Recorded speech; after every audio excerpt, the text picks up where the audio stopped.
France is often introduced through familiar symbols: Paris, the Eiffel Tower, wine, fashion, cuisine, and romantic streets. But those images only show the surface of a much larger story.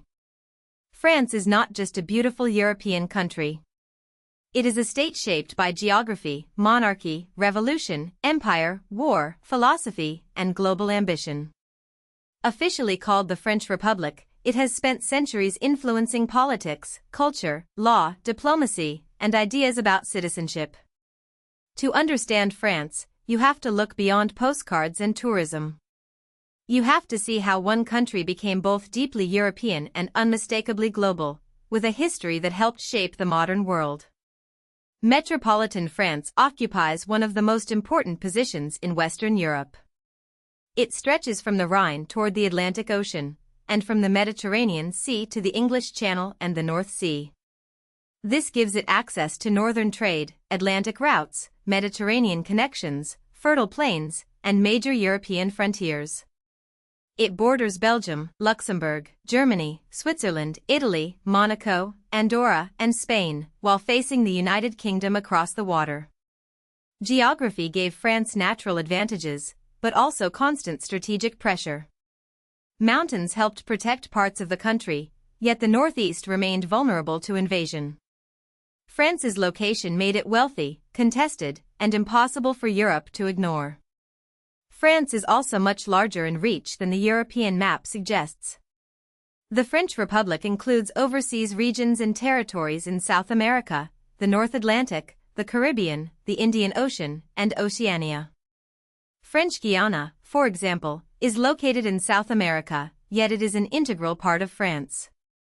Other territories connect France to distant oceans and regional networks. These places are not only reminders of empire. They shape France's maritime zones, defense posture, cultural diversity, and political identity.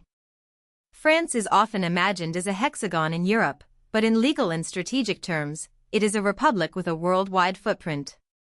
The roots of France go back long before the modern republic.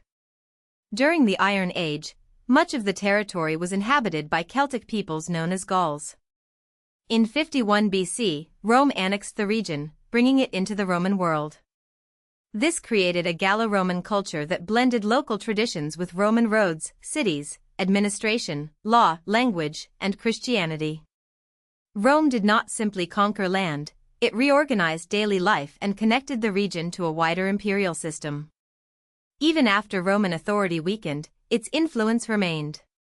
Later France would not be Roman, but its foundations included Roman urban life, Latin language roots, legal habits, and religious structures. After the decline of Roman power, the Franks became central to the region's future. They formed the Kingdom of Francia, which later became the heartland of the Carolingian Empire. Under rulers such as Charlemagne, a large part of Western and Central Europe was briefly united under one imperial system. But this unity did not last. In 843, the Treaty of Verdun divided the Carolingian Empire, and West Francia gradually evolved into the Kingdom of France. This was not the instant birth of a modern nation.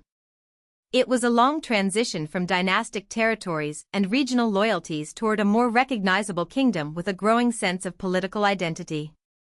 Medieval France was powerful, but it was also fragmented. The king did not simply command a unified state in the modern sense. Local nobles, dukes, counts, and regional rulers controlled land, armies, and loyalties. Royal power had to be expanded gradually through marriage, law, war, and administration. Then came the 100 Years' War, a long dynastic conflict with England from the mid-14th to the mid-15th century. The war devastated France, but it also clarified what France was becoming. Crisis helped strengthen royal authority and sharpen the difference between French and English political identity. Out of fragmentation and war came a stronger monarchy and a deeper national consciousness. By the Renaissance and early modern period, France was becoming a major cultural and imperial force. French art, architecture, literature, and court culture flourished, while the country began building a colonial empire. Yet France was also divided internally.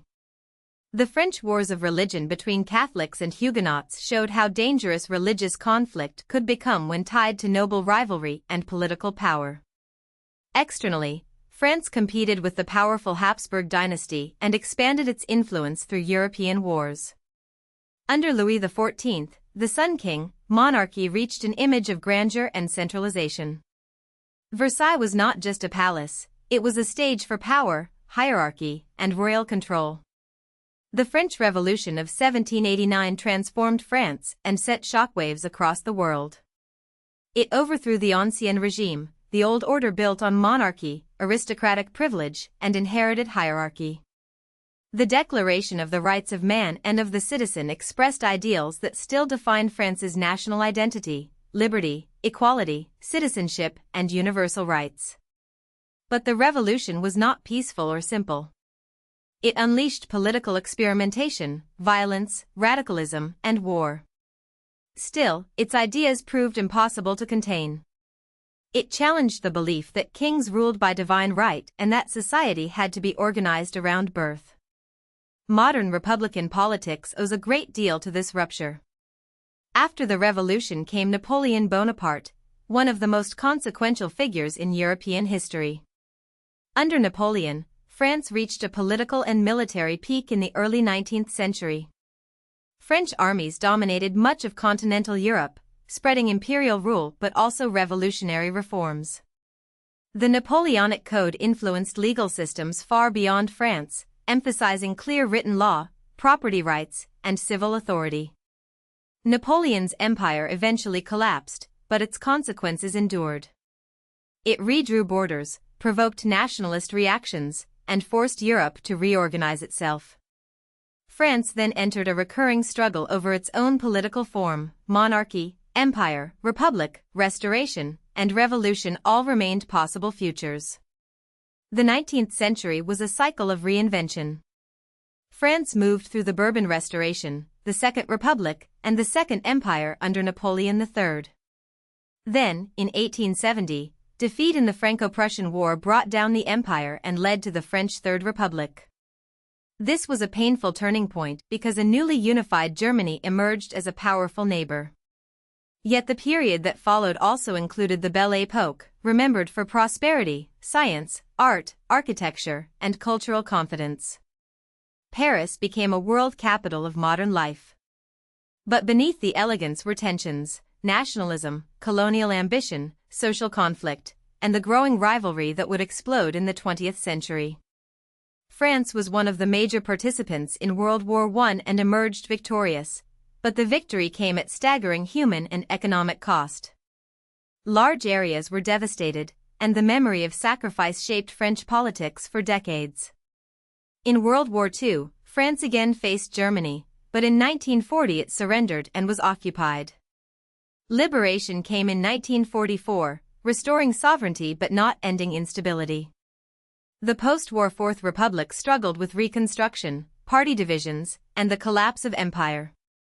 The Algerian War became a decisive crisis. In 1958, Charles de Gaulle helped create the Fifth Republic, a semi-presidential system designed to give France stronger executive leadership and greater political stability. Modern France remains a great power because it combines several forms of influence.